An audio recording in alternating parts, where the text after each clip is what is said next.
Hi everyone. पिछले video में मैंने बात किया हुआ है क्लस्टरिंग के ऊपर और मैंने क्लस्टरिंग के थ्योरेटिकल अंडरस्टैंडिंग के साथ साथ प्रैक्टिकली भी एक इम्प्लीमेंटेशन करके दिखाया हुआ है। लेकिन आज के इस वीडियो में मैं बात करूंगा कि रियल वर्ल्ड प्रोजेक्ट में हम क्लस्टरिंग को कैसे इम्प्लीमेंट करते हैं। साथ साथ आपको ये भी दिखाऊंगा कि अगर हम क्लस्टरिंग को इम्प्लीमेंट नहीं करते हैं अपने रियल वर्ल्ड प्रोजेक्ट में तो उसके क्या इम्प्लीकेशंस होते हैं। अगर कुछ राउट हमारे कंप्यूटेशन हैवी है यानी सीपीयू एक्सपेंसिव है तो वो कैसे हमारे बाकी राउट को भी इफेक्ट करता है अगर हम क्लस्टरिंग का इम्प्लीमेंट नहीं करते हैं। तो मैं इस वीडियो में आगे बढ़ूँ उससे पहले मैं आपको ये पूछना चाहता हूँ कि अगर आप मेरे रेगुलर व्यूअर हैं, अगर आपको ये वीडियोस पसंद नहीं आ रही है, नोट.js की सीरीज़ पसंद नहीं आ रही है या जो भी कमियां दिखाई दे रही हैं उस कमियों के साथ या तो आप कमेंट में लिख सकते हो, मुझे बता सकते हो, ताकि नेक्स्ट वीडियो में जब मैं आगे कुछ भी कॉन्सेप्ट को पढ़ा रहा हूँगा तो मैं उन कमियों को दूर कर पाऊँगा या फिर जो भी चीज़ें मैं मिस कर देता हूँ या फिर आपको ये डेप्थ समझ में नहीं आ रहा है या आप किस तरीके के व्यूअर हैं। राइट, मुझे ये अंडरस्टैंडिंग होनी बहुत ही इंपॉर्टेंट है क्योंकि जब तक मुझे ये अंडरस्टैंडिंग नहीं होगी तब तक मैं आपके हिसाब से कंटेंट को क्रिएट नहीं कर पाऊँगा। राइट, तो इस वीडियो में आगे बढ़ते हैं और समझना शुरू करते हैं कि प्रोडक्शन रेडी वे में हम कैसे क्लस्टरिंग को इम्प्लीमेंट कर सकते हैं। राइट, तो यहाँ पे मैं आ गया हूँ अपने VS कोड में और यहाँ पे आप देख सकते हो कि मैंने एक एक्सप्रेस का एप्लीकेशन बना रखा है जिसमें एक बेसिकली राउट्स और मिडलवेयर्स भी बने हुए हैं। राइट, लेकिन अंडरस्टैंडिंग के लिए एक सिंपल सा एप्लीकेशन है जिसमें 2-3 राउट्स लगे हुए हैं। जैसा कि आप देख सकते हो कि यहाँ पे एक स्लैश जो कि हेलो राउट है, उसके बाद यहाँ पे 2 राउट और डिफाइन किए हुए हैं मैंने, हेल्थ और एक्सपेंसिव का। राइट, आप राउटर फोल्डर के अंदर देखोगे तो हेल्थ नाम का यहाँ पे राउटर डिफाइन किया गया है। उसके बाद यहाँ पे आप router.js में देखोगे तो यहाँ पे एक एक्सपेंसिव राउट भी डिफाइन किया गया है। तो इस ऐप को मैं क्लस्टर करना चाहता हूँ, लेकिन उससे पहले मैं आपको ये दिखाना चाहता हूँ कि अगर मैंने क्लस्टरिंग नहीं किया इस एप्लीकेशन को तो उससे क्या इम्प्लीकेशंस आती हैं। राइट, तो सबसे पहले तो मैं स्टार्ट करते हैं इस सर्वर को और देखते हैं विजिट करके कि ये जब मैं एक्सपेंसिव राउट पे विजिट करता हूँ या हिट करता हूँ उसके साथ साथ मैं अदर राउट पे हिट करता हूँ तो मुझे क्या रिस्पॉन्स देखने को मिलता है। राइट, तो स्टार्ट करते हैं npm run dev। राइट, इससे हमारा सर्वर स्टार्ट हो जाता है लोकल होस्ट 3000 पे और अगर मैं यहाँ पे विज़िट करूँ लोकल होस्ट 3000 पे तो हमें यहाँ पे हमारा ऐप जो है वो चलता हुआ दिखेगा और यहाँ पे आप देख सकते हो कि जो मैसेज है स्लैश राउट पे जो डिफाइन है वो हमें देखने को मिलेगा। राइट, तो यहाँ पे आप देख सकते हो कि अगर मैं app.js में जाऊँ तो ये मैसेज मैंने यहाँ पे डिफाइन किया हुआ है। ठीक है, अब आप ये देखो कि अगर मैं एक्सपेंसिव राउट पे विज़िट करता हूँ और यहाँ पे आप देख सकते हो कि एक लूप चल रहा है जो कि एक बहुत ही बड़ा फॉर लूप है जिसके कारण जो हमारा एक्सपेंसिव राउट है वो काफ़ी टाइम ले रहा है इस रिक्वेस्ट को प्रोसेस करने में। लेकिन उसके साथ साथ आप ये भी देख सकते हो कि अगर मैं लोकल होस्ट 3000 स्लैश हेल्थ के ऊपर जाता हूँ, राइट, तो यहाँ पे आप देख सकते हो कि ओके करके हमें मैसेज देखने को मिल रहा है। राइट, अब मैं अगर एक्सपेंसिव राउट को रिफ्रेश करता हूँ और साथ साथ मैं अपने हेल्थ राउट को रिफ्रेश करता हूँ तो देख सकते हो कि आपका यहाँ पे रिक्वेस्ट पेंडिंग में है और जब तक हमारा एक्सपेंसिव राउट का रिक्वेस्ट कंप्लीट नहीं होता है तब तक हमारा हेल्थ राउट भी कंप्लीट नहीं होगा। राइट, आई होप ये चीज़ें आप देख पा रहे होगे और इसमें आप देख सकते हो कि एक्सपेंसिव राउट क्योंकि बहुत ही हैवी कंप्यूटेशन कर रहा है इसीलिए ये रिक्वेस्ट भी पेंडिंग में है। राइट, यहाँ पे आप देख सकते हो कि इस रिक्वेस्ट में भी लोडिंग कंटिन्यूसली तरीके से चल रहा है जैसे हमें एक्सपेंसिव राउट में देखने को मिलता है। साथ साथ अगर आप ये भी देखोगे कि मैं स्लैश को भी विजिट करूं तो यहाँ पे आप देख सकते हो कि स्लैश भी पेंडिंग में है। राइट, तो यहाँ पे आप देख सकते हो कि दोनों जो ये रिक्वेस्ट हैं वो पेंडिंग में है और जब तक इसका कंप्लीट नहीं हो जाता रिक्वेस्ट तब तक ये दोनों रिक्वेस्ट कंप्लीट नहीं होंगे।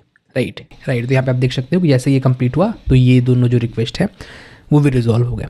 ऐसा इसलिए हुआ क्योंकि Node.js हमारा सिंगल थ्रेडेड है और सिंगल थ्रेड होने का मतलब ये है कि Node.js CPU के एक कोर को यूज़ कर रहा है। राइट, एक कोर पे क्योंकि हमारा Node.js रन करता है तो CPU के ऊपर ये पूरा का पूरा जो फॉर लूप है वो एग्जीक्यूट हो रहा होगा। राइट, जिसके कारण बाकी भी जो रिक्वेस्ट हैं वो भी हमें पेंडिंग में देखने को मिलते हैं।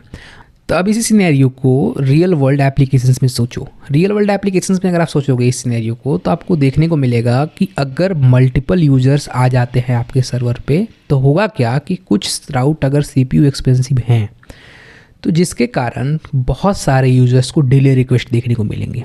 क्यों? तो अगर आप Node.js को सिंगल थ्रेड पर रन करते हो तो बाकी जो रिक्वेस्ट है वो क्यू रहती है, वो पेंडिंग रहती है। जिसके कारण ये इफ़ेक्ट देखने को मिलेगा, जो रिस्पॉन्स का टाइम है वो काफ़ी ज़्यादा देखने को मिलेगा। बाकी यूज़र्स को लोडिंग करना पड़ेगा, बहुत ज़्यादा वेट करना पड़ेगा, राइट।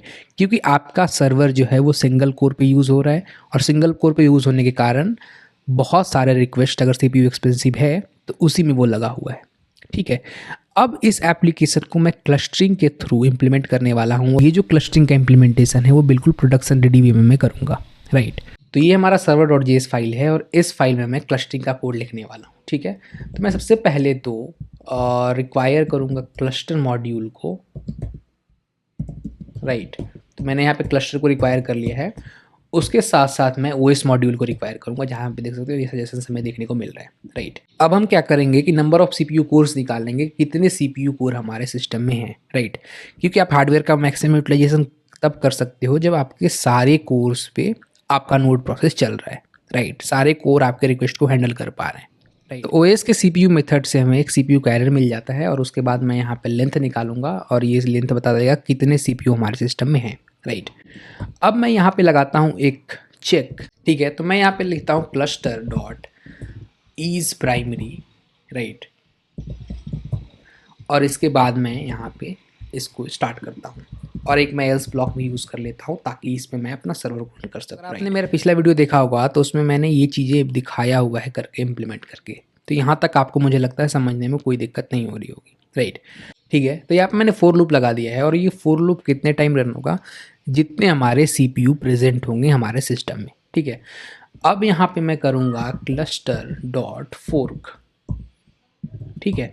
अब ये फोर्क जो मेथड है वो हमारा एक वर्कर प्रोसेस स्टार्ट कर देगा, और वर्कर प्रोसेस स्टार्ट होने के कारण हमारा जो ये एप्लीकेशन है जो एल्स ब्लॉक में इंजेक्ट होगा वो हमें रन होने के देखने को मिलेगा, ठीक है। तो यहाँ पे मैंने कर दिया क्लस्टर डॉट फोक, और क्लस्टर डॉट फोक क्या करेगा कि जितने CPU कोर होंगे उतने टाइम्स मेरे जो इस प्रोसेस को फोक कर देगा, यानी वर्कर प्रोसेस में क्रिएट कर देगा, ठीक है। उसके बाद यहाँ पे मैं एल्स ब्लॉक में आता हूँ, और एल्स ब्लॉक में मैं क्या करता हूँ कि इस app.js को इंपोर्ट कर लेता हूँ या फिर रिक्वायर कर लेता हूँ, राइट। तो यहाँ पे मैं क्या करता हूँ, रिक्वायर ./app, ठीक है। देखो इस लाइन ऑफ कोड से होगा क्या कि हमारे जो एप्लीकेशन है वो क्लस्टर तो हो जाएंगे, यानी वो सारे CPU कोर पे तो रन करने लगेंगे। लेकिन अगर मैं प्रोडक्शन रेडी एप्लीकेशन की बात करूं तो उसमें कई चीज़ें और ऐड होती हैं, राइट। क्या होगा कि अगर वर्कर प्रोसेस हमारा क्रैश कर गया, अगर वर्कर प्रोसेस क्रैश कर गया तो कैसे हम रीइनिशिएट करते हैं वर्कर प्रोसेस को, राइट। अगर कुछ एरर आ गए तो कैसे हम ग्रेसफुली शट डाउन करते हैं। उसके साथ साथ अगर हमारा मास्टर प्रोसेस ही ब्रेक कर गया, मास्टर प्रोसेस ही ब्लॉक हो गया, तो कैसे हम अपने सारे जो कोर हैं, जो सारे कोर पे वर्कर्स चल रहे हैं, उसको कैसे ब्लॉक करते हैं। तो इसके लिए भी हम कुछ इम्प्लीमेंटेशन करते हैं, और इन इम्प्लीमेंटेशन को आपको समझना बहुत ही इंपॉर्टेंट है। तो ये इम्प्लीमेंटेशन मैंने ऑलरेडी करके रखा है, मैं आपको कॉपी पेस्ट करके सिंपली आपको ये दिखाने वाला हूँ कि जो मैं बात करने वाला हूँ वो क्यों इम्पॉर्टेंट है और उससे क्या होता है, राइट। तो यहाँ पे अगर आप देखोगे तो क्लस्टर के ऊपर एक एग्जिट नाम का इवेंट लगाया हुआ है, जहाँ पे हमें वर्कर कोड और सिग्नल मिलते हैं, राइट। तो जैसे ही हमारा वर्कर प्रोसेस एग्जिट होता है तो हमारा ये इवेंट ट्रिगर होता है, राइट, एग्जिट नाम का। इसमें मैं क्या कर रहा हूँ कि सिंपली क्लस्टर डॉट फोक कर रहा हूँ, जिससे क्या होगा कि एक और वर्कर प्रोसेस स्टार्ट हो जाएंगे। और यहाँ पे आप देख सकते हो सिंपली मैंने console डॉट लॉग लगा रखा है, और यहाँ पे मैं सिंपली क्लस्टर डॉट फोक कर रहा हूँ, राइट। तो कुछ इवेंट और है जो हम इम्प्लीमेंट करते हैं ग्रेसफुली शट डाउन करने के लिए, राइट। तो यहाँ पे अगर आप मैं सिंपली इस कोड को दिखाऊँ आपको तो ओके, तो यहाँ पे आप देख सकते हो कि मैंने 2 इवेंट्स और लगा रखे हैं, सिग टर्म और सिग इंट, राइट।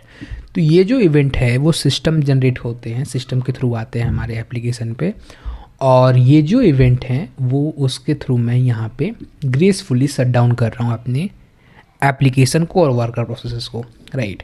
तो अगर इस तरीके के इवेंट्स हमें देखने को मिलता है, अगर मास्टर प्रोसेस हमारा क्रैश कर रहा होता है या फिर क्लोज हो रहा होता है, तो मैं क्या कर रहा हूँ, यहाँ पे आप देख सकते हो कि सारे जो वर्कर प्रोसेस हैं, राइट, जो मैंने सारे यहाँ से फोक किए हुए हैं, उस सारे वर्कर प्रोसेस को मैं यहाँ पे किल कर रहा हूँ, क्लोज कर रहा हूँ, राइट। तो जब मैं ये किल करता हूँ तो ये जो इवेंट है वो ट्रिगर होती है, जो हमारे वर्कर प्रोसेसेस हैं वो क्लोज हो जाते हैं, ठीक है। तो ये इवेंट भी हमें डिफाइन करना पड़ेगा अगर हमें वर्कर प्रोसेस को क्लोज करना है तो। उसके बाद यहाँ पे मैं देख सकते हैं कि यहाँ पे मैं कुछ इवेंट्स और लगाने वाला हूँ। तो यहाँ पे मैं आप देख सकते हो कि मैंने 2-3 इवेंट्स लगाए हुए हैं। एक तो है सिग टर्म जो इसके लिए हुए है। तो जब भी हमारा मास्टर प्रोसेस क्लोज होता है तो यहाँ पे हमारा सिग टर्म इवेंट को फायर करता है, राइट। और सिग टर्म इवेंट से हम क्या करेंगे, अपने सर्वर को क्लोज करेंगे, राइट। तो अब ऐसा भी हो सकता है कि हमारे जो प्रोसेसेस हैं उसमें भी अनकैच एक्सेप्शन आ जाए, रिजेक्शन हैंडल अनहैंडल एक्सेप्शन आ जाए। तो उस केस में मैंने यहाँ पे 2 इवेंट्स और लगाए रखे हैं। तो उस केस को हैंडल करने के लिए मैंने 2 इवेंट और लगा रखे हैं, और ये दोनों इवेंट बाय द वे कुछ और एक्स्ट्रा नहीं कर रहा, बस हमारे प्रोसेस को किल कर रहा है, हमारे प्रोसेस को टर्मिनेट कर रहा है, राइट। तो जब आप प्रोडक्शन रेडी एप्लीकेशंस लिखते हो, इसमें और भी कई चीज़ें हो सकती हैं, लेकिन तो ये सारी एरर हैंडलिंग आपको करके रखनी होती है। अगर आपके पास अनकैच एक्सेप्शंस आ जाते हैं, आपका मास्टर प्रोसेस किल हो जाता है, तो उस केसेस में आप ग्रेसफुली शट डाउन कर सकते हो अपने वर्कर प्रोसेसेस को, राइट। अगर वर्कर प्रोसेस में कुछ एरर हो जाता है तो आप वर्कर प्रोसेस को भी एग्जिट कर सकते हो। तो इस तरीके के बिहेवियर्स अगर आपके एप्लीकेशंस में आ जाते हैं तो इस तरीके से चीज़ों को हैंडल करनी होती है, और ये जो चीज़ें हैं वो प्रोडक्शन रेडी एप्लीकेशंस में बहुत ही यूज़फुल होता है, राइट। अब मैं आपको इस एप्लीकेशंस को रन करके दिखाता हूँ, और इसके साथ साथ मैं आपको ये दिखाता हूँ कि जो प्रॉब्लम्स हमें इनिशियल्स में आ रहे थे जब मैंने क्लस्टरिंग का यूज़ नहीं किया था, उसके बाद जब मैंने क्लस्टरिंग का यूज़ किया तो वो कैसे उस प्रॉब्लम को ये सॉल्व करता है, राइट। तो इसके लिए मैं रन करता हूँ npm run start, और ये जो स्टार्ट है मैंने ऑलरेडी यहाँ पर डिफाइन करके रखा है node server.js, यहाँ पे आप देख सकते हो, और ये हमारा server.js ही रन करने वाला है। तो मैं इस फाइल को सेव करता हूँ सिंपली, और मैं यहाँ पे स्टार्ट करता हूँ, राइट। तो यहाँ पे आप देख सकते हो कि मेरे जो सारे वर्कर प्रोसेसेस हैं वो रन हो चुके हैं पोर्ट 3000 पे, राइट। अब मैं आपको यहाँ पे दिखाऊं सिंपली इस एक्सपेंसिव राउट को हिट करके और इस हेल्थ राउट को हिट करके। तो यहाँ पे आप देख सकते हो कि हेल्थ राउट है जो इंस्टेंटली रिजॉल्व कर रहा है, राइट। वहीं पे आप देख सकते हो कि जब एक्सपेंसिव राउट प्रोसेसिंग में है तो हेल्थ राउट उसको प्रोसेस होने की कोई ज़रूरत नहीं है। वैसे जो स्लैश राउट है, जो होम राउट है, वो भी इंस्टेंटली रिजॉल्व कर रहा है। तो ऐसा क्यों हो पा रहा है, क्योंकि अब हमारा जो नोड जेएस है, जो नोड का एप्लीकेशन है, वो मल्टीपल कोर्स पे रन कर रहे हैं मेरे सीपीयू के, और सारे सीपीयू कोर पे रन करने के कारण अगर ये जो एक्सपेंसिव राउट है वो एक सीपीयू कोर प्रोसेस कर रहा है तो बाकी जो राउट्स हैं, राइट, उसको अदर सीपीयू कोर प्रोसेस कर दे रहा है, right. Other CPU core process करने के कारण हो क्या रहा है कि एक्सपेंसिव राउट हमारा भले ही थोड़ा टाइम ले रहा है, थोड़े प्रोसेसिंग में वेट कर रहा है, लेकिन बाकी जो एंड पॉइंट है, बाकी जो राउट्स हैं, उनको वेट करने नहीं पड़ रहे, राइट। तो ये फ़ायदे होते हैं क्लस्टरिंग का। अगर आप क्लस्टरिंग का यूज़ करते हो तो इस तरीके से आपके जो प्रोडक्शंस पे आप ज़्यादा नंबर ऑफ रिक्वेस्ट को हैंडल कर सकते हो, राइट। दरअसल आप स्केल के ऊपर काम कर सकते हो। फिलहाल के लिए इस वीडियो में इतना ही। आगे इस नोड.js को सीरीज़ को और देखने के लिए और डेप्थ में चीज़ों को समझने के लिए इस चैनल को फॉलो कर सकते हो। Thank you for watching this video.